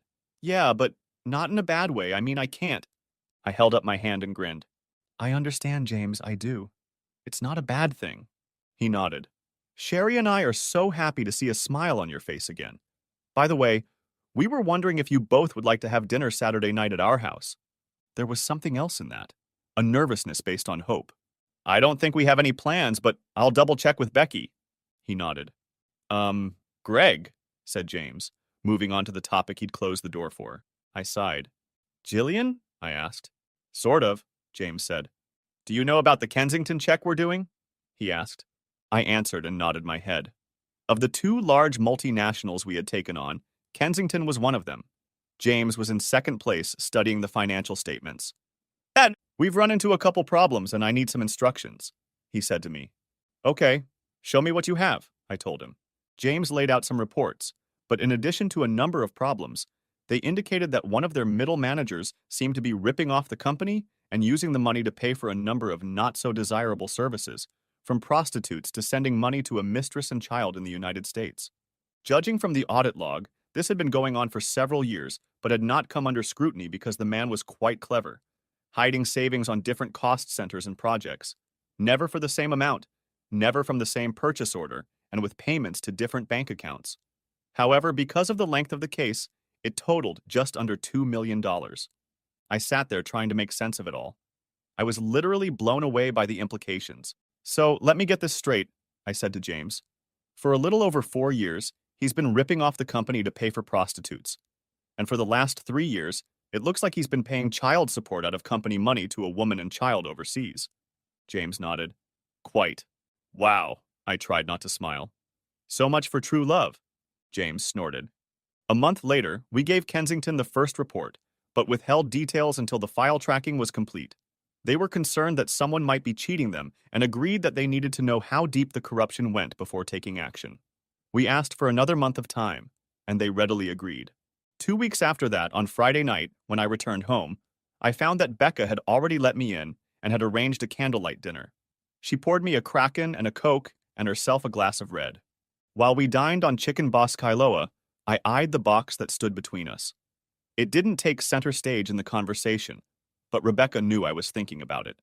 As we cleaned up and refilled our drinks, heading into the living room, Rebecca had already dimmed the lights and turned on some quiet music through the Bluetooth speaker. Greg, babe, I just want to say that the last 6 months have been the best 6 months of my entire life. She told me. I wanted to answer her back in the same way, but she held up her hand. Sorry, I just want to say that. She smiled. I know you were broken when we got together, but in a way I was broken too. As you know, I had some strange experiences in my early love life, and ours is much better than anything I can imagine. But that's because we give ourselves completely to each other. I love spending time with you, and I can't wait until the end of the workday to come home to you.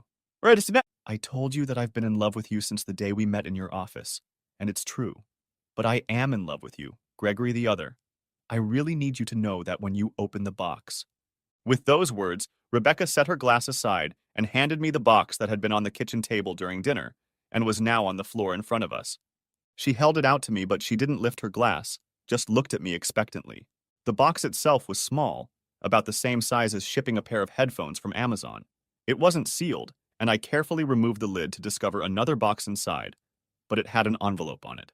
I picked up the envelope and looked at Rebecca. She looked at me nervously, but nodded as I unfolded the letter inside. Gregory, in this box is the engagement ring you bought last week. I accidentally found it last weekend when I was cleaning and you were in the shower. I really, really hope you open the box, take out the ring, and ask me to marry you. I love you so much.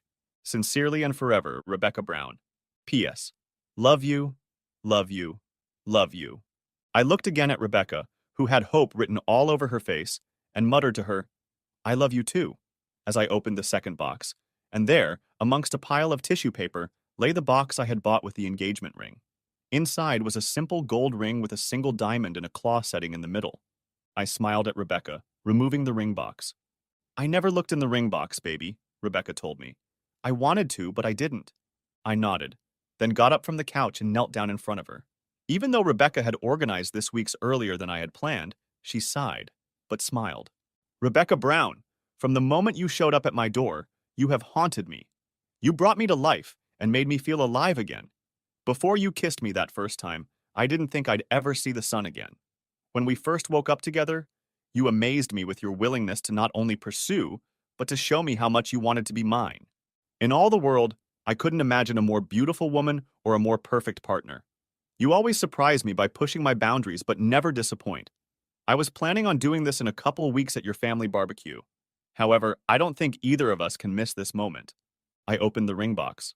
Rebecca Beth Brown, will you honor me by becoming my wife and agreeing to marry me? I finished. The words barely had time to leave my lips before she jumped to her knees in front of me and shouted, Yes! She held out her hand and I slipped the wedding ring onto her ring finger, whereupon she kissed me. Thank you, my fiancé, I told her. You're going to have the most caring wife in the world, and wait until we have kids. I can't wait for you to knock me up and leave me barefoot and pregnant. Rebecca knew this was going to turn me on. She knew about Jillian and I talking about babies. A minute later, the doorbell rang, and I groaned as I had to separate from the woman I had just proposed to in order to answer the phone, rather than drag her into bed. Opening the door, I was surprised to find Colleen, Rebecca's parents, James, and Sherry. Congratulations! They all shouted together as I opened the door and gasped in surprise. I felt a pair of arms wrap around my waist. Sorry, babe. I wanted to celebrate our engagement, so I invited a few people over. Last surprise for the night, I promise, my bride-to-be told me. We ushered everyone inside, and her parents brought 2 bottles of champagne with them. As they handed over the glasses, I tried to feign offense since I had no idea, but I couldn't help but smile. While Rebecca showed the ring to the ladies, I received slaps on the back from my future father-in-law and James. We then sat down as a group and spent the rest of the evening laughing merrily at stories about Rebecca and I's childhood. Later that evening and early in the morning when everyone had left, Rebecca and I headed to bed. But before she went to sleep, she made me take a few more pictures of her engagement ring. However, in those pictures and even in the video that no one else will ever see, the engagement ring was the only thing she was wearing. In keeping with the fact that I sometimes have one drama in my life, about a month later, 3 events happened within 48 hours of each other. The first was that we delivered the completed forensic report to Kensington. When we read the report, they were not happy at all. Heads would roll, and the authorities would probably have to be contacted. I tried not to get too excited when handing over the report. The Kensington management didn't know I had anything against the main participant in the fraud. The second thing happened the same day. Rebecca took time off work and came to my office with documents, wedding ideas, and just to please all the staff. It was while reading the legal documents she placed in front of me that I first became angry with my bride-to-be.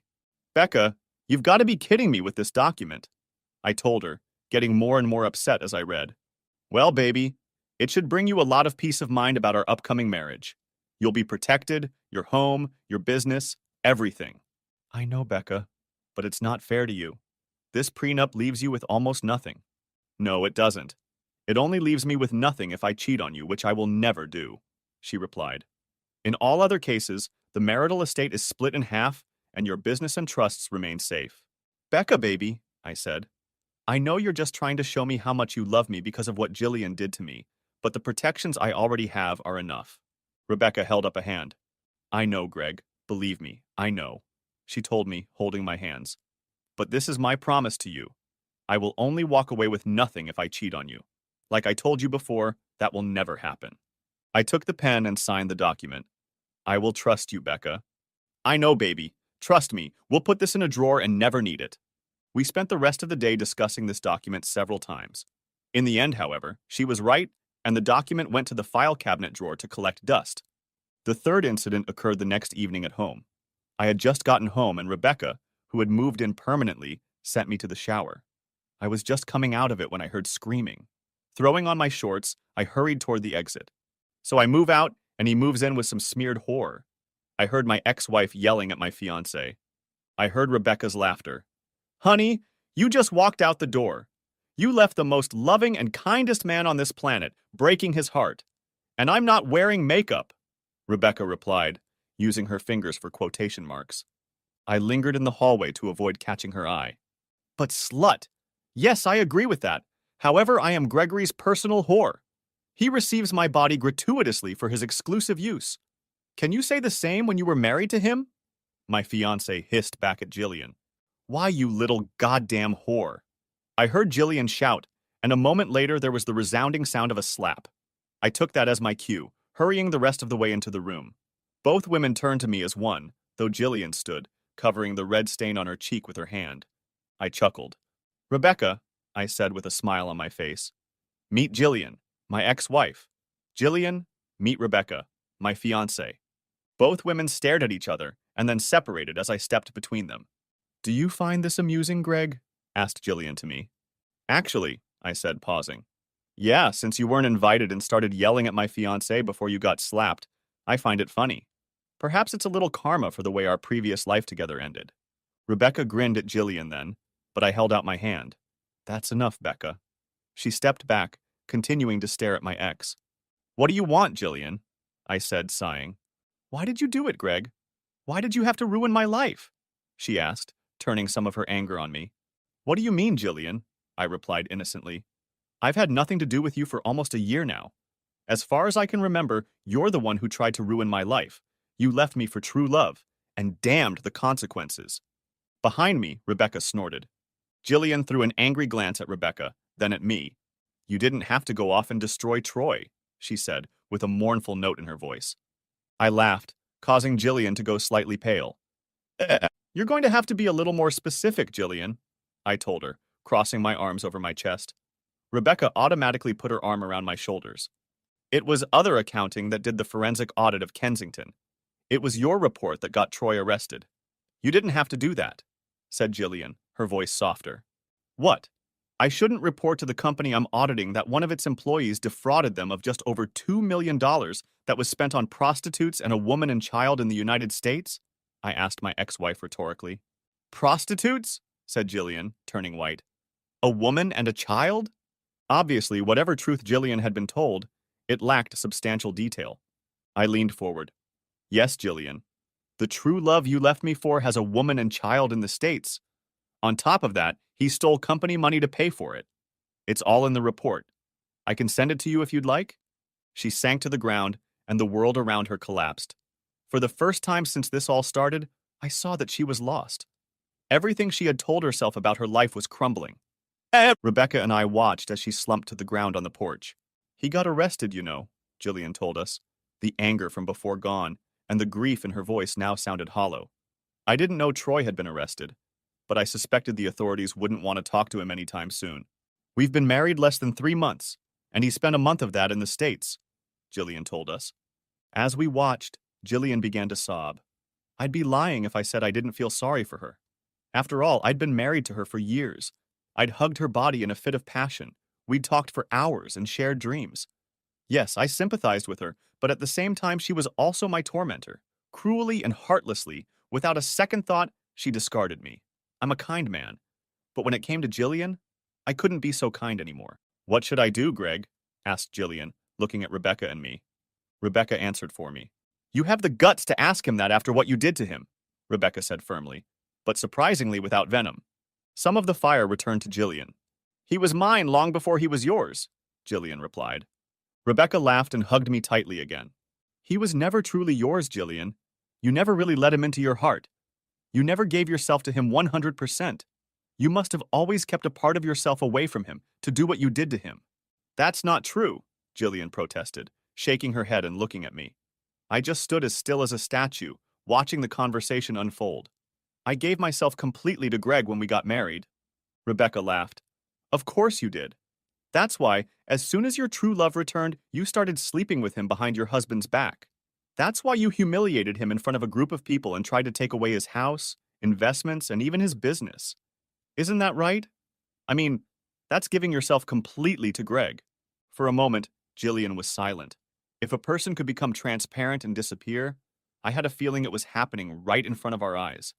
It finally came to me what Jillian had done, what she had given up. Rebecca's hands left my side, and she came over and sat down next to Jillian, showing surprising compassion. Jillian, Rebecca said softly, you don't know my story. When I first met Greg, I wasn't at my best. He was happily married to you at the time, and I realized how much he loved you from the brief conversations I had with him. As time went on, I learned more about him, and I have to admit I was jealous of you. Jillian looked up, a look of surprise on her face. Rebecca continued, and I leaned against the doorway, crossing my arms over my chest. When I heard what you did to him, I was furious. Jillian nodded slowly. She lowered her head, staring at the concrete of the porch. But then, Rebecca said, looking up at me and smiling, I was at a barbecue for Greg that weekend when the divorce between the two of you became final. Jillian looked up at me, something akin to pain reflected in her eyes. I remained calm, wondering where Rebecca would take the conversation. He was in a daze. Even Aunt Colleen had a hard time getting through to him. Jillian glanced quickly at Rebecca, startled by such a revelation. Rebecca continued, Yes, Colleen is my aunt. Anyway, Greg was broken. You left him, ruined your marriage, and he was in danger of sinking into depression or worse. Gone was the kind and gentle man who comforted me a couple years ago. My heart broke for him. Both women looked at me, Rebecca with adoration, Jillian with sorrow. Throughout the evening, although Greg didn't see it, everyone spent time comforting him. He cried openly in front of all of us, not hiding his pain from what you had done to him. He was vulnerable. I think almost everyone at the barbecue hugged him that night, including me. Rebecca smiled at me again. Jillian pulled her knees up to her chest and wrapped her arms around her legs, continuing to look at me while Rebecca told her story. After I hugged Greg, he doesn't remember it, but he told me thank you. In that moment, I realized I could help him. I knew I had a chance to stop his slide into bitterness. I knew that the spark of desire in my own heart to give myself to Greg could be laid in the ruins of what you left behind. For a moment, no one said anything. The next week I came here, and when he opened the door, Rebecca said, a smirk on her face that mirrored my own, I kissed him. Then I slapped him. Jillian's eyes widened, and she looked at Rebecca, then at me, and Rebecca and I smiled at each other as we recalled the memory. It was like that, Jillian, Rebecca continued her story. From that moment on, I belong to him entirely. There will never be another man in my heart, another person I will love as much as Greg. Just thinking about what you did to him makes me physically sick. You threw away a man who could have given you the whole world, and for that alone, I thank you. My heart and soul belong to him now, and if you hadn't thrown him away, I never would have had a chance. Again, no one said anything. Each of us immersed in our own thoughts, pondering how he had gotten to this point. What am I supposed to do now? She asked. I gave up everything for a dream. Rebecca shrugged. Honestly, I don't care what you do. Jillian looked at her in surprise. I'm just letting you know that you've let things out of your hands, and that under no circumstances will I allow you back into my man's life. He's mine, and if you try anything, well, I don't think you want to find out how crazy I might be if someone were to infringe on my happiness. Rebecca stood up and walked over to me. I found my voice. Jillian. My ex looked at me, flabbergasted. Rebecca is right. She belongs to me, and I belong to her entirely. We will get married, have children, and hopefully love until the day we die. Becca is also right about love. For my part, I don't love you anymore. I remember that I once loved you, but after your betrayal and Becca coming into my life, there is no love left in me for you. If Jillian could look any more broken, I don't know what she'd look like. And to be honest, I said, I don't really like you. You've hurt me in a way that no one has before and no one else will ever again. But I have a memory of love, so I'll give you some advice. Jillian looked up at me. Divorce Troy, I said. Leave him now before the shit hits the fan. He'll go to jail for a long time for what he did. Where am I going to go? She asked. I shrugged. I don't care. Maybe Mark and Lena will let you stay with them. They're getting a divorce, Jillian said sadly. I snorted. Not really surprised. As you know, a cheating spouse will do that to you. Look, Jillian, you have to figure this out for yourself. I'm not going to be there for you. I'm not your friend. We're just two people who had something. Is that really how you feel? That we have no chance of being friends? Asked Jillian hopefully. No, Rebecca and I answered in unison. With those words, Jillian stood up and shook her head sadly. She looked at Rebecca and I standing hand in hand. Jillian sighed. Thank you for your honesty. I really wish we could still be friends. I had hoped for that at the beginning of all this, but now I see it was all a dream. She stopped again and shook her head. Thank you. No one else has been honest with me. Take care of each other. I hope you have a happy life together. With those words, she walked to her car, got in, gave us both a mournful look, and drove away. Over the next month, more and more details about Troy's arrest appeared in the press.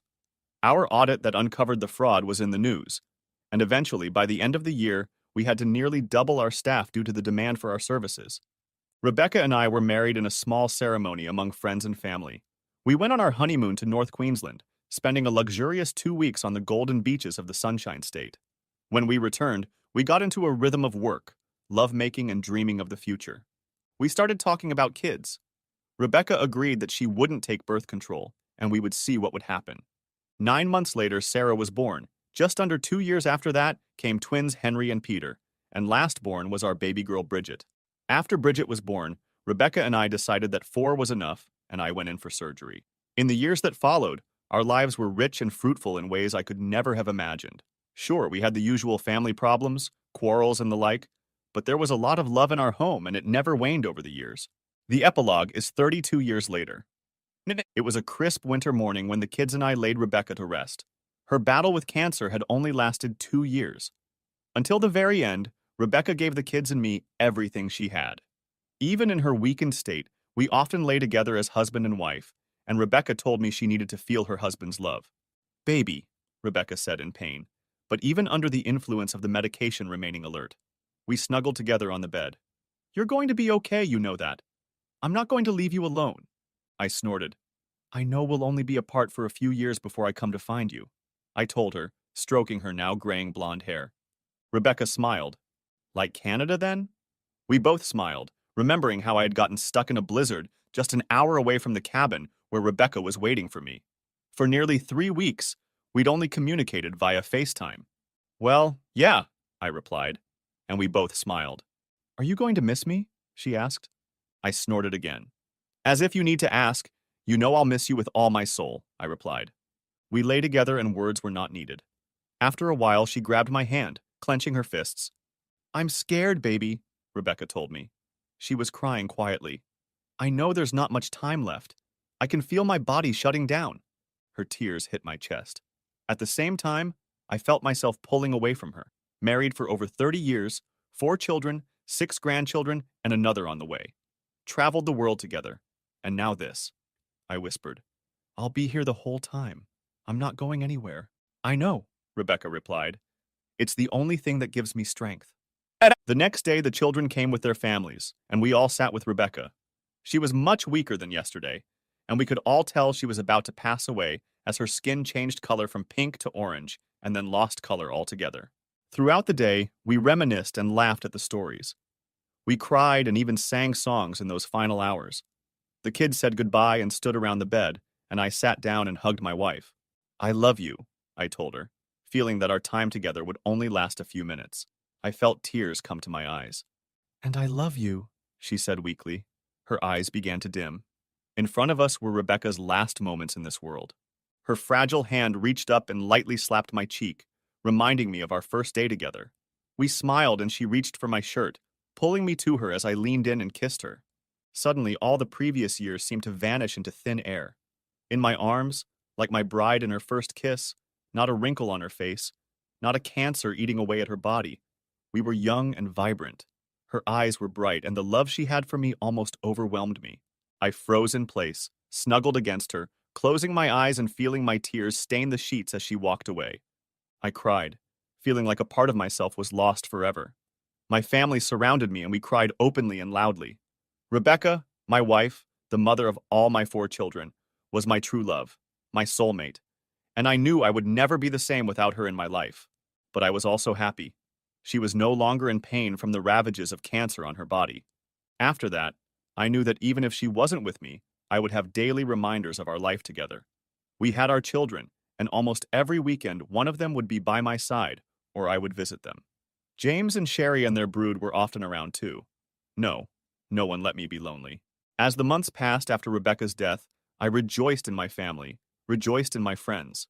At night, if I was lonely, I had so many pictures and videos of our time together that I always went to bed with a smile. Often, after her release in earlier years, I would picture her next to me, content that we loved each other, and that someday we would be together again. About 6 months after Rebecca's death, I was enjoying coffee on a Saturday morning at our local coffee shop when some shadow swept over me and stopped abruptly. Gregory? Spoke a voice I hadn't heard in over 30 years. Jillian, I replied, recognizing her as an older version of the woman I once loved. I don't know why, but I gestured to a seat on the other side of the table. Would you care to join me? I asked. She hesitated for a moment before nodding her head and sitting down. As I studied her sitting down, I noted the wrinkles on her face, the gaunt look, the freckles on her arms, and her relatively lean body. I hadn't followed her life too closely since that evening on my front porch, but from what I knew, it hadn't been easy. "How are you doing?" I asked conversationally. "Oh, as I get older, my body doesn't react the way it used to. When I try to get up in the morning, I wonder if I should just lie in bed. That way it won't hurt as much," she told me. I laughed. I could understand that. Jillian smiled, but then got a little bit sadder. "I heard that Rebecca died."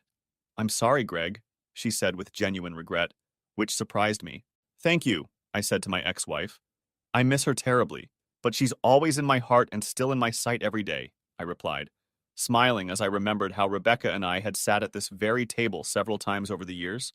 "And," I said, sighing, "the kids don't give me a moment's peace. Now that Becky's gone, they're determined to make sure I'm always active and that someone looks after their aging father." Jillian smiled for a moment, then lost the smile again and just looked sad. "Do you have kids?" I asked. She shook her head, looking down at her coffee with great regret. "I've never had children," Jillian told me. "I was married 6 times before I realized that nothing compared to what I had with my first boyfriend." There was a bitter note in her smile. "I really blew it, didn't I, Greg?" she asked, and then held up her hand. "No, I know you did. I hurt you badly and then compounded my mistake by spending a lot of time blaming you for Troy, tricking me into believing we were soulmates. Every man since then, every time I got married, I thought this is it, and every time he just wasn't a match for you." I reflected on the woman standing in front of me. To be honest, I'd hated her for a long time, longer than I'd been mad at her. But now I saw a broken, sad woman who had never been in a real relationship, not one where there was enough love or trust to produce a child. "Jillian," I said, catching my breath, and she looked at me with the same hope in her eyes that I'd seen all those years ago. "I think you need to forgive yourself. 6 marriages? They must not have all been as bad as Troy's. Surely a couple of them were okay." For a moment her eyes lost focus. A memory flashed through my mind that I couldn't see. "You're right, Barry. My 4th husband was a kind and gentle man. And you're also right. After that night with you and Rebecca, I never forgave myself for what I did to you. I wanted to be loved, but I never got over the pain I caused you." She looked at me. "I know I've said this before, but I'm sorry for what I did to you, Greg," Jillian told me softly. "Thank you, Jillian. I accept your apology," I replied, about to let her go. We both smiled. We spent the next few hours talking. I told her about my and Rebecca's life, the kids in our lives. Jillian told me about her hobbies and some of the activities she was doing these days as she retired after working for over 25 years for the local government in an administrative position. "Greg, you don't think that—" she asked uncertainly as we got up from the table to go our separate ways. I smiled and shook my head. "No, I'm sorry, Jillian. I love my wife too much." "Greg, I know you loved Rebecca, but she's gone. Of course, there's nothing wrong with that." I held up my hand. "Jillian, Becca and I were only separated for a short time until we are reunited again. My love for her burns as brightly today as it did the day we met. I cannot and will not cheat on my wife," I told her. My words hit something deep inside my ex-wife, a real pain and realization of what she had lost. She nodded slowly. "Friends, then?" she asked. "We'll see, Jillian, we'll see," I replied. I managed to hold on for another decade until a stroke took me away Saturday afternoon. Sarah and Bridget were nearby, and we were just having lunch when I sat down to watch TV. I was surprised that I wasn't in pain. My vision blurred. I felt very tired, and then I closed my eyes. The next moment I felt a pair of arms around my waist, and I realized I was standing next to my body, and Rebecca was hugging me. "Becca?"